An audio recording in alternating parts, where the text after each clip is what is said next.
Como expliqué brevemente en el short pasado, en una década los personajes más icónicos de DC pasarán al dominio público en Estados Unidos. Podemos estar hablando de que Superman, Batman, Wonder Woman y Lois Lane tendrán nuevas versiones de historias que nada tienen que ver con las tramas actuales de sus personajes. También podríamos ver rediseñados a estos cuatro. Lo primero que debemos hacer es meternos en contexto, ya que es un tema legal del que hablamos. El derecho de autor es el poder que una persona obtiene de manera monopólica sobre una obra original, dándole la potestad de reproducir, derivar otras obras, publicar o vender un trabajo partiendo de esta obra original que realmente es la expresión tangible de una idea. Agradezco estos aplausos tan desnutridos, a la par que merecidos, que me incitan a seguir discursiando. La primera pregunta y más lógica es, ¿quién es el dueño de Superman, Lois Lane, Wonder Woman y Batman? La batalla por los derechos de Superman existe casi desde que se creó el personaje. En el año 1938, luego de salir a la venta el ejemplar Action Comic número 1, en el cual el mundo conoció a Superman, sus creadores Jerry Siegel y Joe Shuster vendieron todos los derechos a National Allied Publication, actual DC, por $130.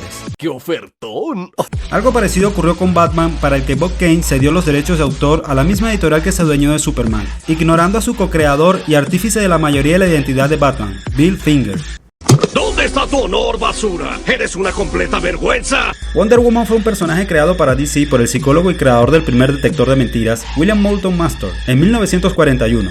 Como nota curiosa, el lazo de la verdad de Wonder Woman hace alusión a este aparato usado en algunos interrogatorios por entes policiales. Ahora, ¿por qué Warner y DC perderán los derechos de autor sobre estos personajes? Cuando un personaje protegido por copyright pierde esta protección, automáticamente pasa al dominio público en los Estados Unidos. ¿Cuánto tiempo dura esta protección de derechos de autor sobre Batman, Superman, Wonder Woman y Lois Lane? Primero hay que explicar que la ley de derechos de autor fue creada en 1909. Superman y Lois, Batman y Wonder Woman fueron creados en 1938, 1939 y 1941.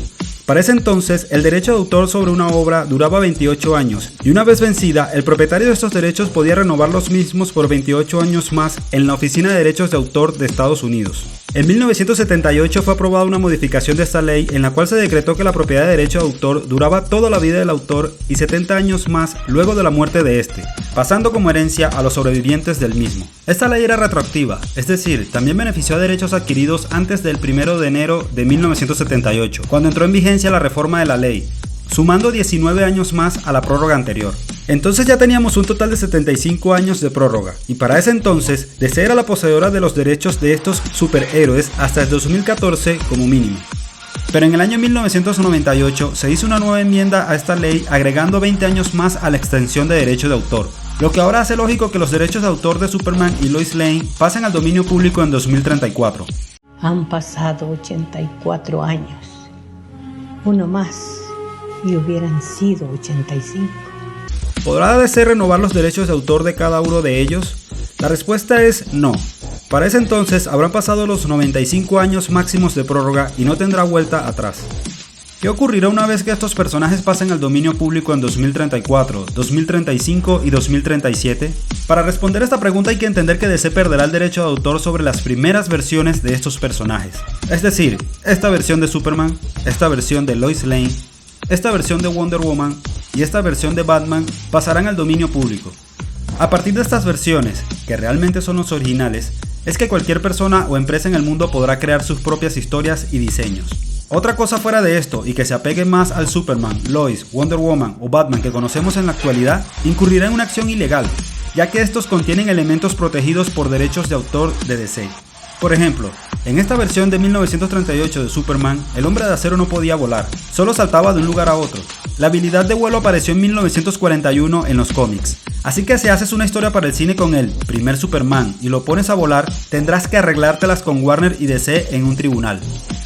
¿Cuál es la solución de DC y Warner para este problema? Ahora, ¿con qué pendejada me vas a salir? De hecho no hay una solución, sino varias. DC ya ha trabajado en eso desde que estos personajes pasaron a su propiedad, al igual que otros que están bajo su tutela.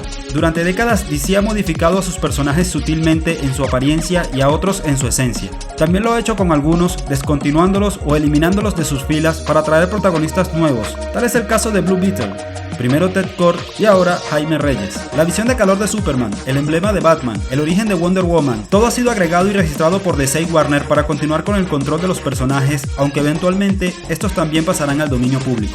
No sé si soy algo resiliente al cambio, pero yo prefiero que Superman, Batman y Wonder Woman continúen en manos de quienes saben y mantienen su línea argumental de una determinada manera, pero a la vez no puedo dejar de sentir curiosidad por la infinidad de nuevas creaciones derivadas de estos grandes personajes. Todavía no es el momento de preocuparnos, aunque 10 años pasan rápido. Espero que te haya gustado el video y si llegaste hasta aquí no olvides dar like, suscribirte y comentar. Nos vemos en el próximo, bye bye.